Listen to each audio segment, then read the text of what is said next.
Et nous reprenons notre débat avec nos élus franciliens responsables politiques d'Île-de-France qui décryptent avec nous la campagne comme tous les lundis. Alors, sujet très important, cette affaire de référendum sur la formation pour les chômeurs. On a vu plusieurs versions quand même émerger ou affiner le sujet depuis que le président de la République l'a mis sur le tapis, et notamment cette version proposée par François Fillon qui consisterait à, au fond, remodeler les fonds de la formation professionnelle et les utiliser différemment. Jacques Salvatore, ça c'est important, c'est quelque chose que les partenaires sociaux ne peuvent pas accepter puisqu'ils ont la haute main sur les budgets de la formation, ou c'est quelque chose qui serait utile? La formation des chômeurs, c'est un sujet essentiel. Le fait qu'il faille transférer la formation traditionnelle et légitime que gèrent les partenaires sociaux exclusivement sur la formation des chômeurs, ce que propose de manière provocante un peu M. Nicolas Sarkozy, c'est ça qui fait hurler aujourd'hui. À l'inverse, imaginez un sommet social où cette question est placée au centre et interroger les partenaires sociaux sur les solutions qu'il faudrait trouver pour améliorer le système de formation des gens privés d'emploi, je pense qu'on peut arriver à des solutions. Mais pas de cette manière aussi provocante. Et en tout cas, pas de manière référendaire. En plus, il y a une différence assez étonnante entre la proposition de Nicolas Sarkozy et celle de François Fillon. Absolument. Elles ne sont pas de même nature, elles se contredisent presque. Linda Asmani. Je crois que c'est toujours mauvais de jeter l'opprobre comme ça ou de laisser un mauvais sentiment s'installer autour d'une question qui est effectivement cruciale et qui est fondamentale, qui est aussi que parmi le nombre de chômeurs que nous avons aujourd'hui, il y a ceux qui sortent des grandes écoles, il y a aussi une vraie élite et que eux sont quand même formés. Donc, mais sur la question plus précise de l'argent de la formation, au fond, est-ce qu'il est mal utilisé en l'état? Est-ce qu'il y a de la perte en ligne? Oui, mais on le voit bien. D'ailleurs, il y a eu toute une polémique sur tous les instituts de formation qui cherchent des agréments et qui ensuite vont valider un certain nombre de formations totalement factices. Et évidemment, c'est là, je crois, où on peut peut-être faire quelques économies, où l'État peut faire des vraies économies. Voilà, je crois qu'il ne faut pas aller chercher les quelques fraudeurs de quelques prestations sociales qui sont indispensables pour élever des enfants.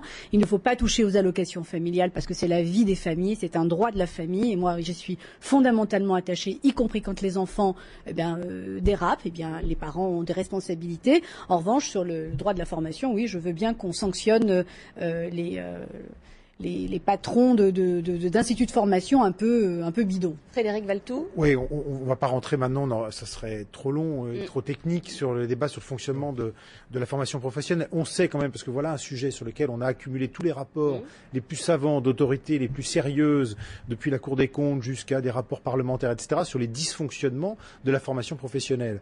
On sait qu'aujourd'hui, une grande partie des budgets sont gérés par les régions, qui eux-mêmes finissent par avouer, qu'elles soient d'ailleurs de droite ou de gauche, que c'est un monde compliqué, qu'on n'y voit pas très clair, et surtout qu'on a du mal à évaluer l'efficacité de ces milliards qui sont injectés dans le système de formation professionnelle. Alors, renvoyer ça à un sommet social, je veux dire, pourquoi pas? Mais on voit bien, parce que ça a déjà été à l'ordre du jour d'un certain nombre de rendez-vous sociaux, que ça n'avance pas et que voilà concrètement un blocage, le cas d'un sujet qui a bloqué.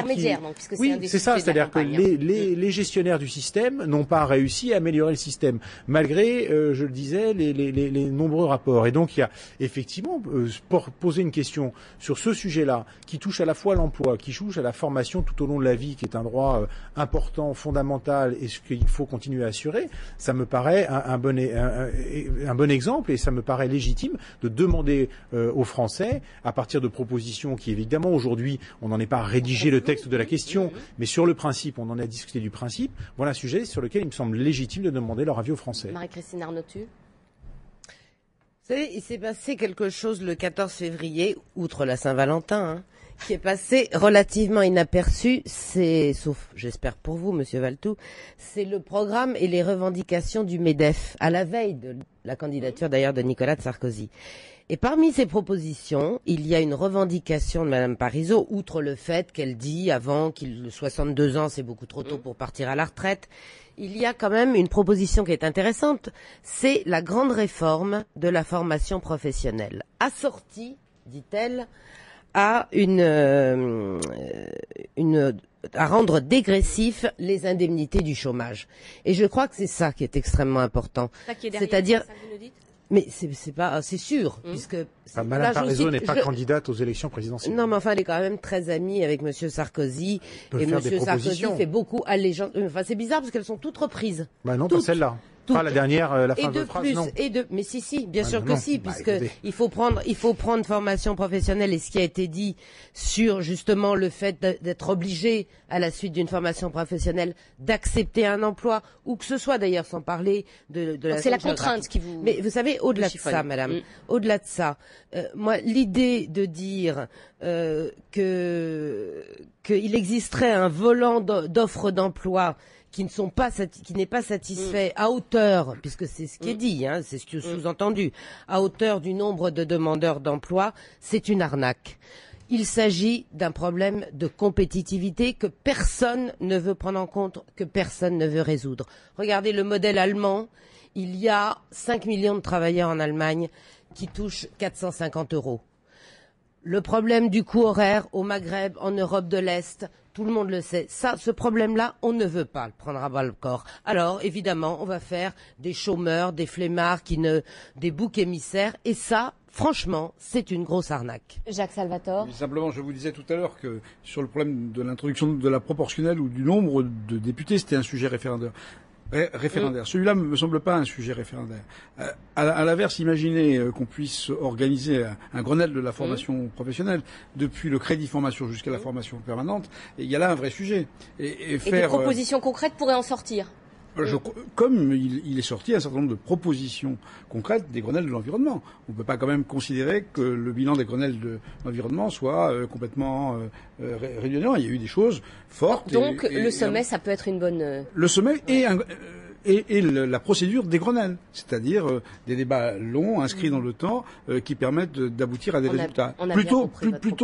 Plutôt qu'un référendum, qui est extrêmement dangereux parce que et déjà, ce qui a été dit précédemment, on voit bien quel type d'émotions peuvent surgir à l'occasion d'un référendum, et c'est pas souhaitable. À l'inverse, un Grenelle sur la formation permanente et professionnelle, bien sûr. On retient votre proposition. Alors je disais pour finir un tout petit peu d'humour. Alors cette affaire des comptes Twitter parodiques qui auraient été fermés, l'UMP dément l'avoir fait elle-même. Au fond, est-ce que sur un sujet aussi sérieux que la présidentielle, on peut quand même laisser un peu de place à l'humour, Frédéric Valtou? J'espère. En tout cas, moi, personne n'a fermé mon compte Twitter. Alors, soit il n'est pas très intéressant. Combien de followers? Je ne menace pas le débat démocratique.